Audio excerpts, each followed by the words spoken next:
Imperios que en su momento dominaron el mundo conocido, que tenían ejércitos invencibles, riquezas inimaginables y civilizaciones florecientes, y que hoy no existen ni como recuerdo en el mapa.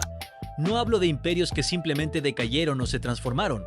Hablo de los que fueron borrados, completamente, sin dejar heredero, sin continuidad, sin territorio. ¿Te interesa saber cuáles fueron y por qué desaparecieron para siempre?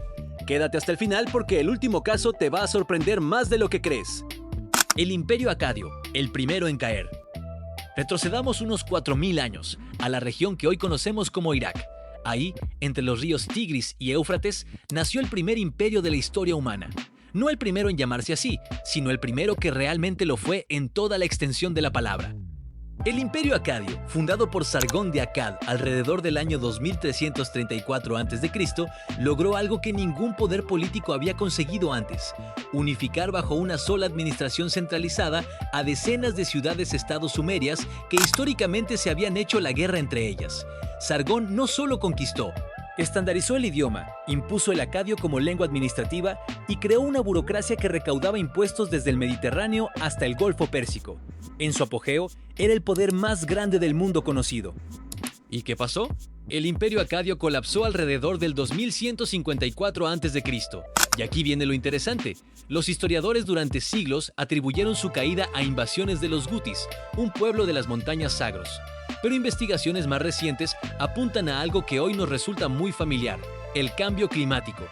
Una sequía prolongada de casi 300 años, conocida como el evento 4.2 kHz, devastó la agricultura mesopotámica, generó hambrunas masivas y desestabilizó por completo las estructuras del poder acadio. El Imperio Acadio no fue conquistado, se disolvió, y con él desapareció no solo una estructura política, sino toda una forma de organización civilizatoria que tardó siglos en reconstruirse. Hoy, ningún estado reclama su herencia, ningún pueblo moderno se llama acadio. Desapareció del mapa en todos los sentidos posibles. El Imperio de Mali, el oro que el mundo olvidó. Siglo XIV. Mientras Europa estaba sumida en la peste negra y los reinos medievales se desangraban entre ellos, en África Occidental existía un imperio tan rico que cuando su emperador, Mansa Musa, realizó su famosa peregrinación a la Meca en 1324, repartió tanto oro a su paso que devaluó la moneda en Egipto durante más de una década. El Imperio de Mali controlaba las rutas comerciales del oro y la sal en el Sahel, dos de los recursos más valiosos del mundo medieval. Ciudades como Tombuctú y Yené eran centros intelectuales de primer nivel, con universidades y bibliotecas que albergaban cientos de miles de manuscritos. No era un imperio periférico ni secundario, era por mucho uno de los más poderosos y sofisticados de su época. Su declive fue gradual y multicausal. Las guerras de sucesión debilitaron su estructura interna. Las incursiones de los Tuareg por el norte erosionaron su control sobre las rutas comerciales, y para el siglo XV, el imperio Songhai lo terminó de absorber y desplazar. Lo verdaderamente llamativo del caso de Mali es el olvido sistemático al que fue sometido por la historiografía occidental durante siglos. Un imperio de esa magnitud fue reducido a una nota al pie, cuando no directamente ignorado. Hoy, el Estado moderno de Mali lleva su nombre, pero apenas como un eco lejano de lo que fue. La continuidad cultural existe en fragmentos, pero el poder, la extensión y el esplendor de aquel imperio desaparecieron sin retorno. El Imperio Khmer, la jungla se lo tragó. Camboya, siglos IX al XV. El Imperio Khmer fue el estado más extenso del sudeste asiático en toda su historia, llegando a controlar territorios que hoy corresponden a Tailandia, Laos, Vietnam y, por supuesto, Camboya. Su capital, Angkor, fue en su momento la ciudad más grande del mundo preindustrial, con una población estimada de entre 750.000 y 1 millón de habitantes. Angkor Wat, su templo más icónico, sigue siendo la estructura religiosa más grande jamás construida por el ser humano. Y eso que hoy la vemos en medio de la jungla, medio devorada por la vegetación, como si la naturaleza estuviera reclamando lo que le pertenece. Y en cierto sentido, así fue exactamente como cayó el Imperio Khmer. Los historiadores durante mucho tiempo atribuyeron su caída a las invasiones tailandesas del siglo XV.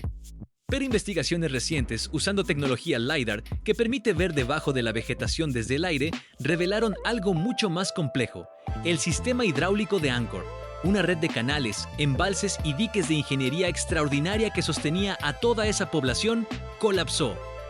Las inundaciones monzónicas y las sequías prolongadas, probablemente agravadas por la deforestación masiva que el propio crecimiento del imperio había generado, destruyeron las infraestructuras que hacían posible la vida en aquella megalópolis. La capital fue abandonada, la élite se desplazó hacia el sur y la jungla, lentamente, fue cubriendo todo lo que quedó atrás. El imperio Khmer no fue destruido en una batalla épica, se rindió ante propias contradicciones y ante la naturaleza que nunca dejó de reclamar su territorio. El Imperio Otomano de Oriente, Constantinopla y el fin de una era. Aquí hay que ser precisos, porque a menudo confundimos el fin del Imperio Otomano con el fin de otro, el Imperio Romano de Oriente, también conocido como Imperio Bizantino. Y este último es uno de los casos más fascinantes de desaparición en la historia.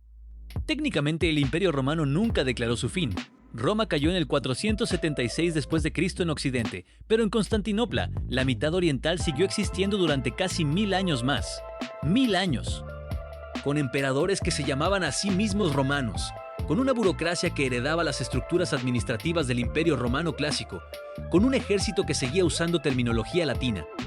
Pero el 29 de mayo de 1453 todo terminó.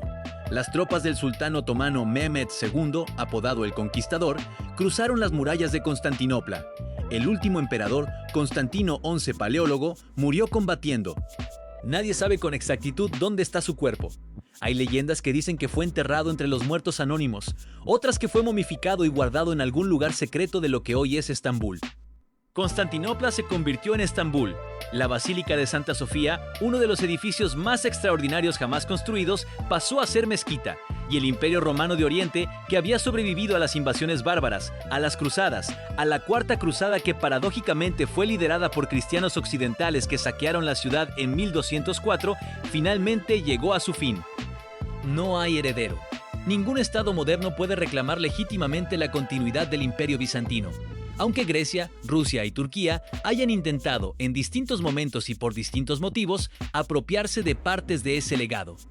El imperio desapareció del mapa de manera tan definitiva como el águila bicéfala que era su símbolo. El imperio de los hunos, el terror sin patria. Y llegamos al caso que te prometí al inicio, porque si hay un imperio cuya desaparición resulta casi inexplicable dado el terror que generó en su momento, ese es el de los hunos. A mediados del siglo IV, un pueblo de jinetes procedente de las estepas de Asia Central comenzó a moverse hacia Occidente con una velocidad y una violencia que aterrorizó a todos los pueblos a su paso. Los hunos no construían ciudades, no cultivaban tierras, vivían sobre caballos y su estrategia militar era tan efectiva que los pueblos germánicos, que llevaban siglos resistiendo las fronteras romanas, huyeron masivamente hacia el interior del Imperio Romano simplemente para alejarse de ellos. Esa huida masiva fue, paradójicamente, uno de los factores que terminó de desestabilizar y hundir a Roma en Occidente. Los hunos, sin proponérselo directamente, aceleraron la caída del Imperio Romano. Su líder más famoso, Atila, gobernó entre 434 y 453 después de Cristo. Fue llamado el flagelo de Dios. Negoció con emperadores, devastó los Balcanes, invadió la Galia y estuvo a punto de tomar Roma. En su momento, era el hombre más poderoso y temido del mundo conocido. Y entonces murió. En la noche de su propia boda, en 453, Atila amaneció muerto. La causa oficial es que sufrió una hemorragia nasal masiva mientras dormía, posiblemente relacionada con el alcohol. Algunos historiadores sospechan que fue envenenado. Lo que siguió fue inmediato y devastador para su propio imperio. Hijos se disputaron el poder, los pueblos sometidos se rebelaron simultáneamente y en la batalla de Nedao, en el 454, los gépidos y otros pueblos germánicos derrotaron a los hunos de manera decisiva. El imperio huno, que no tenía capital fija, que no tenía estructura administrativa consolidada, que existía básicamente en función del liderazgo personal de Atila, se evaporó en menos de una generación. Los hunos desaparecieron como entidad política y étnica identificable con una velocidad pasmosa. Se dispersaron, se mezclaron con otros pueblos, y el nombre huno dejó de referirse a nadie en particular. El terror más grande que había conocido Europa hasta ese momento desapareció del mapa sin dejar una patria, sin dejar un heredero, sin dejar casi nada excepto el miedo que aún hoy resuena en la palabra bárbaro. Como ves, los imperios no siempre caen por la espada. Caen por el clima, por propias contradicciones, por la muerte de un solo hombre, por el olvido sistemático de quienes escriben la historia después. Estos 5 casos nos recuerdan que ningún poder es eterno y que la geografía, la naturaleza y el tiempo siempre terminan imponiendo propias condiciones. ¿Qué otro imperio crees que debería estar en esta lista? Déjalo en los comentarios. Y si te interesa seguir explorando la historia que el mapa no te cuenta, suscríbete al canal porque hay mucho más por descubrir. Hasta la próxima.